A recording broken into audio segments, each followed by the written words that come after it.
नमस्कार जंटी में स्वागत आपका। मैं हूं योगेंद्र, आप देख रहे हैं नारी। और नारी में आज हम बात करेंगे।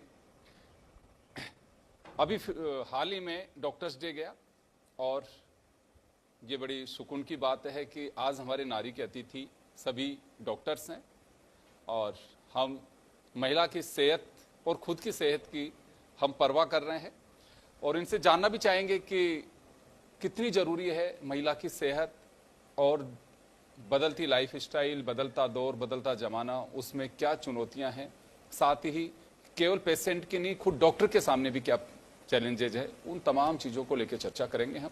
हमारे साथ डॉक्टर अनीता गौतम जी हैं, जानी मानी मनोचिकित्सक हैं, डॉक्टर अलका गौड़ जी हैं, डॉक्टर आशा लता जी हैं, डॉक्टर अशमा जी हैं। सभी का स्वागत है।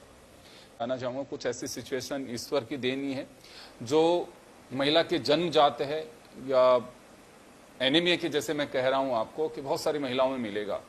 अच्छी मतलब ये नहीं कह सकते कि हाँ चलिए उनको क्या न्यूट्रिशन फूड मिलता होगा, जिनके मिलता है उनमें भी दिक्कत है। तो ये एक बड़ी चुनौती है, हम इसे हल्के में तो नहीं ले रहे हैं। हम इसको हल्के में ले रहे हैं क्योंकि महिला कितनी भी पढ़ लिख ले, हमेशा परिवार के, अगर हम भारतीय परिवेश में देखें तो परिवार में वो खुद को हमेशा सबसे पीछे रखती है। पहले उसके लिए फैमिली इंपॉर्टेंट है, चाहे वो वर्किंग हो चाहे वो नॉन वर्किंग हो।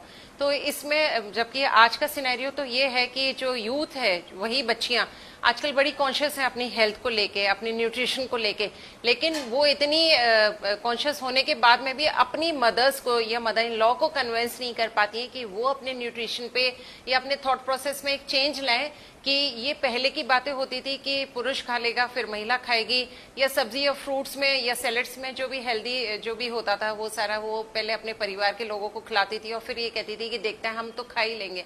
तो ये टेंडेंसी चेंज हुई है और हो भी रही है, धीरे धीरे जिम की तरफ बढ़ भी रही है, अपनी हेल्थ को लेके काफी अवेयर है। ऑस्टियोपोरोसिस पहले बहुत कॉमन था, लेकिन अभी बहुत अर्ली एज पे फीमेल्स जो है कैल्शियम वगैरह और अपने रूटीन टेस्ट के संग बराबर रहती हैं, अपना कैल्शियम चेक कराती रहती हैं। एनीमिया की हम बात करें या विटामिन B12 की बात करें तो खुद को अपडेट रहती हैं। और वो जिस तरह से अब हर 3 मंथ्स में स्कैनिंग, इतनी सारी कंपनीज भी आ गई तो वो वैसे भी इनको प्रमोट भी करती हैं। एट द सेम टाइम पहले वुमेन्स सप्लीमेंट्स एक्स्ट्रा नहीं आते थे, अभी हर कंपनी वुमेन्स ओरिएंटेड सप्लीमेंट्स बनाने लगी है। आप देखेंगे उसमें प्रोटीन पाउडर है, वो भी वुमेन्स को टारगेट करते हुए बनाया जा रहा है। आयरन है, कैल्शियम है, मल्टीवाइट्स है, तो बहुत सारी ऐसी चीज है। अनीमिया, लेकिन ये तो रहा शहर का सीन। अगर हम बात करते हैं विलेजेस की या रूरल एरियाज की, तो आप देखेंगे कि अनीमिया आज भी वहीं की वहीं है जहां वो कई वर्षों पहले था। आज भी कई माएं बच्चे को जन्म देते समय चली जाती हैं सिर्फ खून की कमी की वजह से। इतनी अवेयरनेस होने के बाद में भी, इतने एजुकेटेड होने के बाद में भी गांव के अंदर परिदृश्य वही की वही है कि कम उम्र में शादी कर देते हैं, कम उम्र में बच्चे हो जाते हैं, पता ही नहीं चलता कि माँ को अनीमिया था और वो बच्चे में भी कमी है। और इसी वजह से जो मदर और चाइल्ड मोर्टेलिटी रेट है वो अभी तक हाई है। बिल्कुल आप सही कहा।